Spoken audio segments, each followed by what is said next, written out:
أعوذ بالله من الشيطان الرجيم بسم الله الرحمن الرحيم وصلى الله وسلم وبارك على سيدنا محمد وعلى آله وصحبه أجمعين. Alhamdulillah, fassalamu alaikum wa rahmatullahi wa barakatuh.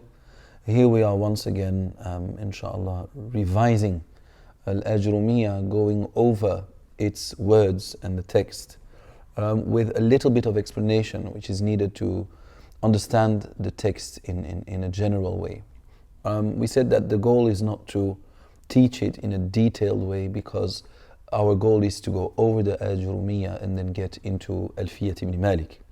I ask Allah subhanahu wa ta'ala to make this beneficial, Ameen, and I just want to ask you to persevere, because we live in a time where the majority of students start with something and don't finish something. So we would like you to start with this and finish this, inshallah. So the Mu'allif rahimahullah azza wa jal, he says, Al-kalamu huwa al-lafdu al-murakabu al-mufidu bil-wada'i. And this is what we are going to have a look at today. So he says, the speech according to the grammarians is that which is uttered, which is said, or that which is written down, that is a reflection in words of what has been said. So being it written or spoken. So al-kalam, he says, is al-lafd. And speech, al-lafd, yani is spoken. It has to be spoken. Al-murakkab means it has to be construed. Yani there is a construction. Because when there is no construction, usually it doesn't contain any meaning. If I were to say, for example, tree, just out of nothing, and just I come to you, say tree, shajara, it wouldn't be speech. If you would ask me, what is this? And I would say, tree, or shajara in Arabic then, a tree, shajara, then this would be speech, even though it's only one word, shajara. Because there is something which has not been mentioned explicitly, but is understood from the context. So it is implicit, meaning that if I say tree when you ask me, so I could say that it means that which I have not said would refer to هذا الذي تسألني عنه شجرة يعني أو هذه الذي and so forth. So that what you have asked me about is a shajara. So, but the context shows that this is what it would mean. Or هذه شجرة, يعني this or that is a tree. But it should be يعني murakkab. There should be a construction of two words or more, because usually speech, when it is two words, it's a mubtada and a khabar, for example.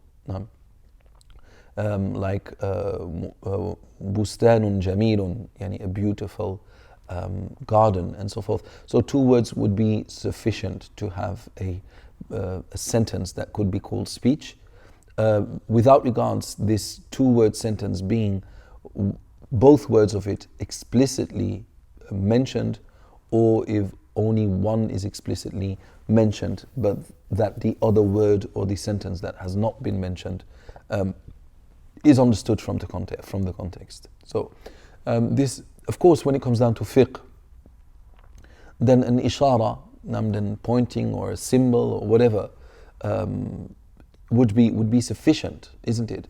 Like the shahada for someone who can't speak and he goes like this, for example, or another sign that one would do to clarify or to make clear what he or she intends would be sufficiently strong from a fiqh point of view. So we are just talking from a grammatical point of view. So al-kalam huwa al-lafdu al-murakkabu al-mufidu, yani it should be beneficial. Yani it should be beneficial from a grammatical point of view. Because if we say beneficial, if I would say, hi, I'm Sulaiman, and you know me, that wouldn't be very beneficial, you already knew. So this is not what we are referring to. We are referring to beneficial from a grammatical point of view. For example, that I don't mention a shart, a condition, and not the jawabu shart, yani the answer to this condition, or and so forth. I'm not using the correct English terms. I'm not trying to either. I'm just saying, using these terms my own. So when I would say إذا دخل الأستاذ, يعني this is a condition, when the teacher enters into the classroom, and I stop. And so everybody is waiting for me to finish my sentence. I will do that when, and I stop. From a grammatical point of view, my sentence isn't finished.